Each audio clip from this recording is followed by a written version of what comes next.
जय श्री कृष्ण। नमस्कार दोस्तों, स्वागत है आप सभी का हमारे YouTube चैनल पर। दोस्तों, आज मैं आपको मार्गशीर्ष कृष्ण एकादशी श्री उत्पन्ना एकादशी व्रत की कथा और महात्म सुना रहा हूँ। श्री सूत जी बोले कि हे ऋषियों, द्वापर युग में भगवान कृष्ण ने अपने परम भक्त पांडव पुत्र युधिष्ठिर से जो व्रत कहा था, सो उसी व्रत का वृतांत मैं तुमसे कहता हूँ। एकाग्रचित होकर सुनो। एक समय युधिष्ठिर ने भगवान कृष्णचंद्र से पूछा कि हे यदुनाथ, कृपा कर एकादशी व्रत की विधि हमें बताइए तथा उसके करने से क्या फल प्राप्त होता है, और हे वासुदेव, उपवास के दिन जो क्रिया करनी चाहिए सो कृपा करके विस्तार पूर्वक मुझे सुनाइए।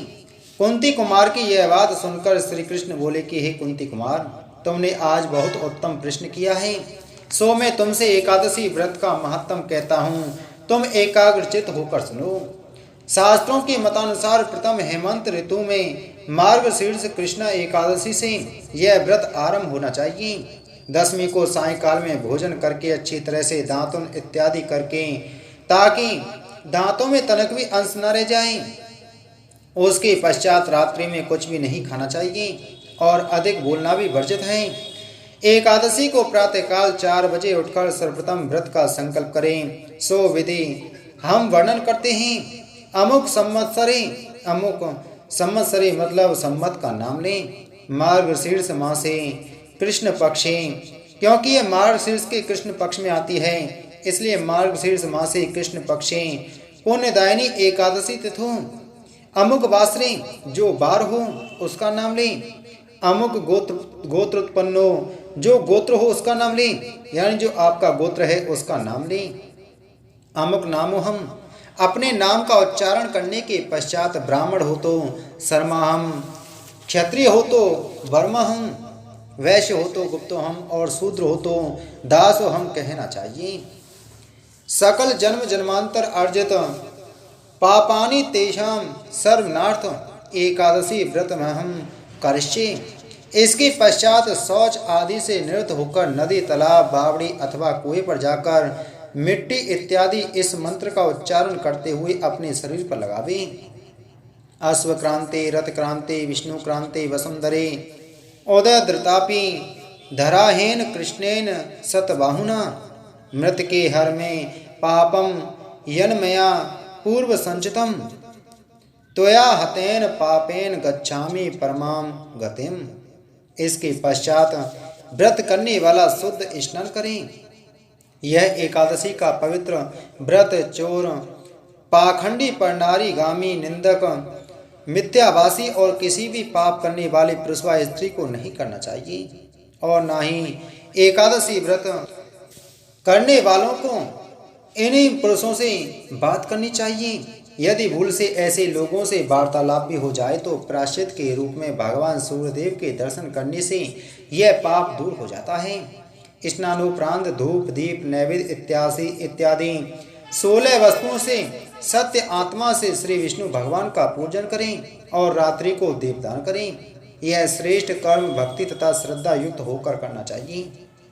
रात्रि में सोना तथा स्त्री प्रसंग करना वर्जित है। एकादशी की समस्त रात्रि भजन, कीर्तन, मनन, सत्संग आदि करना चाहिए। पहले कभी जाने या अनजाने में कोई पाप हो गया हो तो उसकी क्षमा प्रार्थना करनी चाहिए।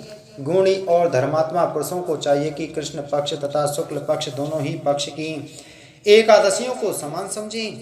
ऊपर लिखी विधि के अनुसार एकादशी व्रत करने वाले भाग्यशाली पुरुष व स्त्री मन चाहा फल प्राप्त करते हैं, और सांगोद्वार तीर्थ में स्नान करने के पश्चात श्री भगवान विष्णु के दर्शन करने से जो फल प्राप्त होता है वह एकादशी व्रत के 16वें भाग के भी समान नहीं होता है। ऐसा शास्त्रों का मत है।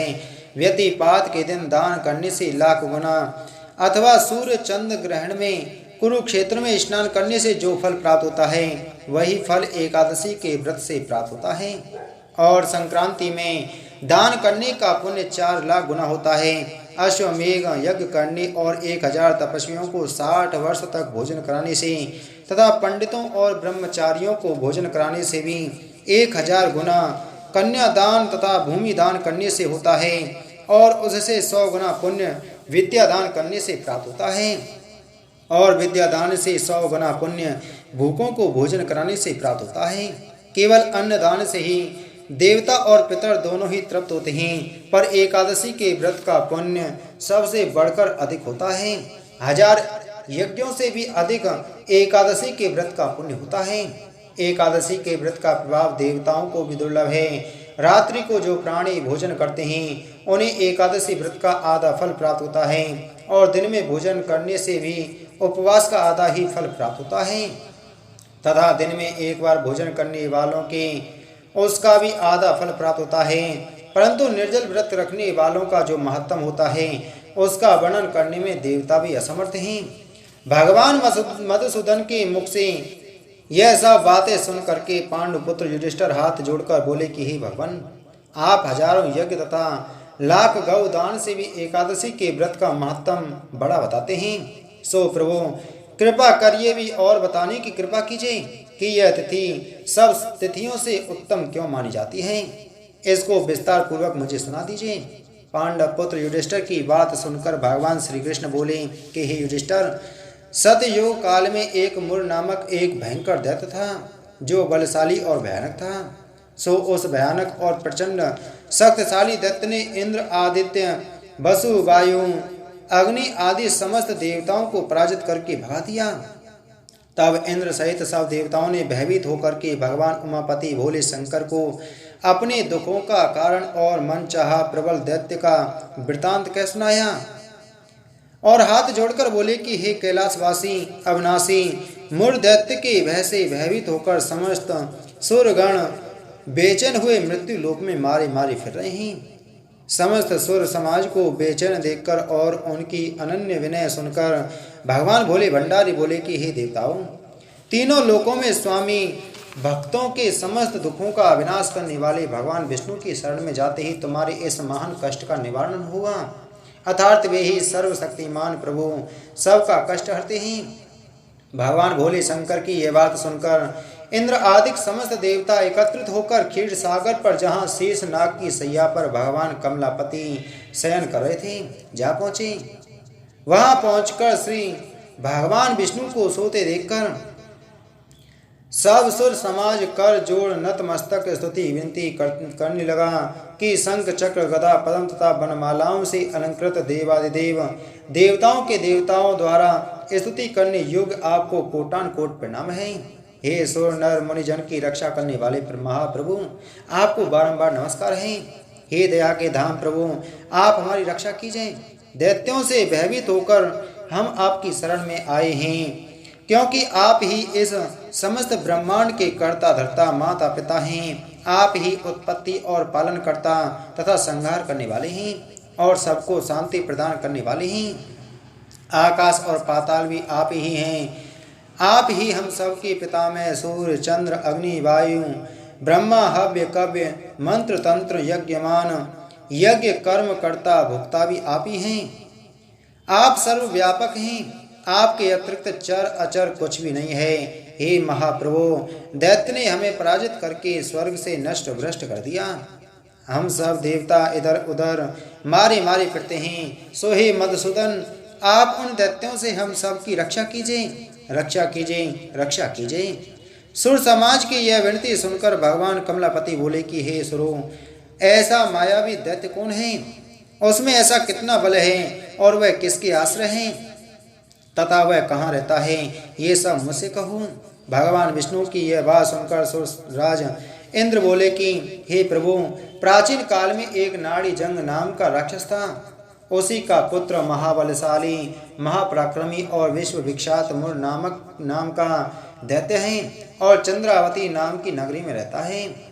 उस महाअसुर ने समस्त देवताओं को स्वर्ग से निकाल करके अपना अधिकार कर लिया है। वह स्वयं इंद्र अग्नि वरुण कुबेर यम वायु ईश चंद्रमा नृत्य आदि सबके स्थान पर अपना आधिपत्य जमाकर और स्वयं सूर्य बनकर प्रकाश करता है।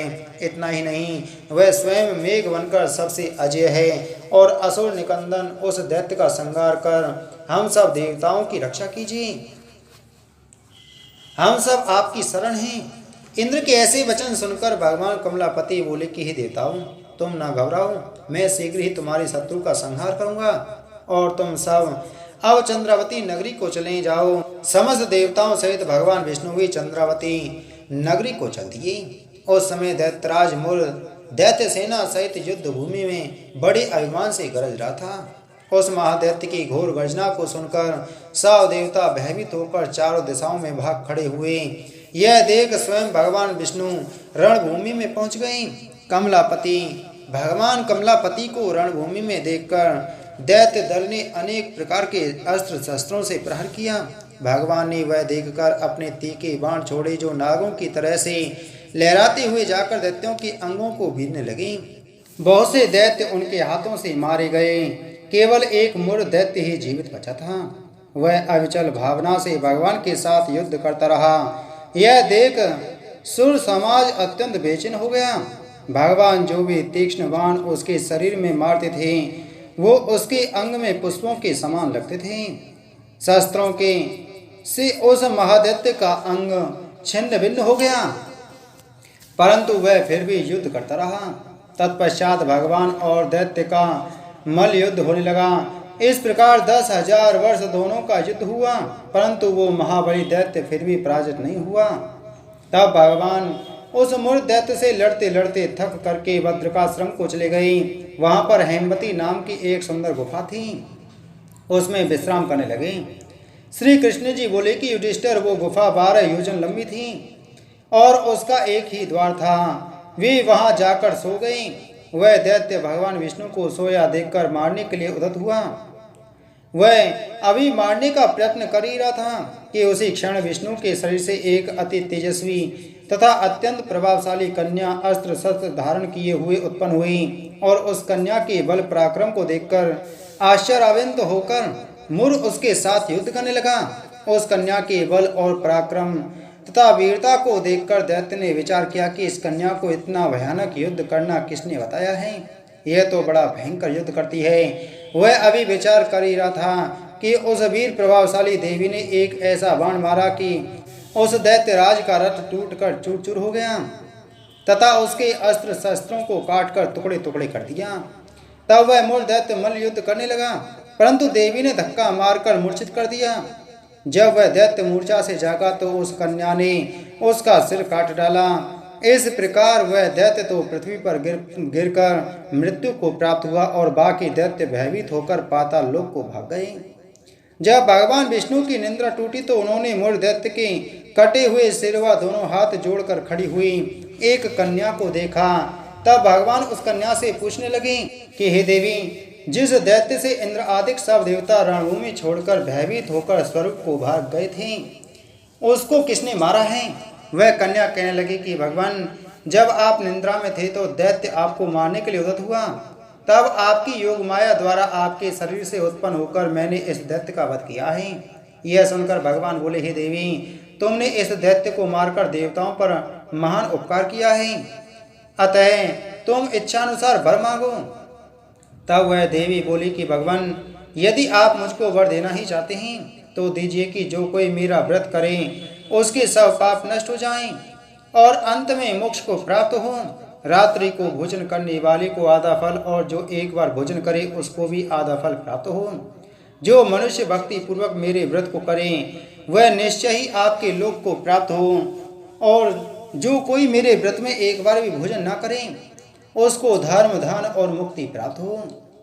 भगवान कहने लगे कि हे कल्याणी, ऐसा ही होगा। मेरे और तुम्हारे भक्त एक ही होंगे और वे अंत में प्रसिद्धि को प्राप्त करके मेरे लोक को प्राप्त होंगे।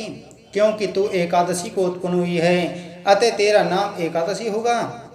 तुम मुझको सब तिथियों में से प्रिय हो, इस कारण तुम्हारे व्रत का फल तीर्थों से अधिक फलदायी होगा। भगवान के ऐसे उत्तम वचनों को सुनकर देवी अत्यंत प्रसन्न हुई। भगवान कृष्ण कहते हैं कि हे युधिष्ठिर, सब तीर्थों और व्रतों के फल से एकादशी व्रत का फल सर्वश्रेष्ठ है। एकादशी व्रत करने वाले को मैं मोक्ष पद देता हूँ, उसके शत्रुओं का नाश एवं समस्त विघ्नों को नष्ट करता हूँ। यह मैंने एकादशी की उत्पत्ति का सब वृतांत बतलाया है। एकादशी पापों को नष्ट करने वाली तथा सिद्धि देने वाली है। उत्तम पुरुषों को दोनों पक्ष की एकादशियों को समान समझना चाहिए। जो मनुष्य इस एकादशी मातम को पढ़ता अथवा सुनता है और दूसरों को सुनाता है, उसको अश्वमेध यज्ञ का फल प्राप्त होता है और वह करोड़ों वर्ष तक विष्णु लोक में वास करता है। वहाँ भी उसका पूजन होता है। जो मनुष्य एकादशी मातम के चौथे भाग को पढ़ता है उसके भी अनेक पाप नष्ट हो जाते हैं। विष्णु धर्म के समान अन्य कोई धर्म नहीं है और एकादशी व्रत के समान दूसरा व्रत नहीं है। बोलो एकादशी महत्तम की जय। बोलो विष्णु भगवान की जय।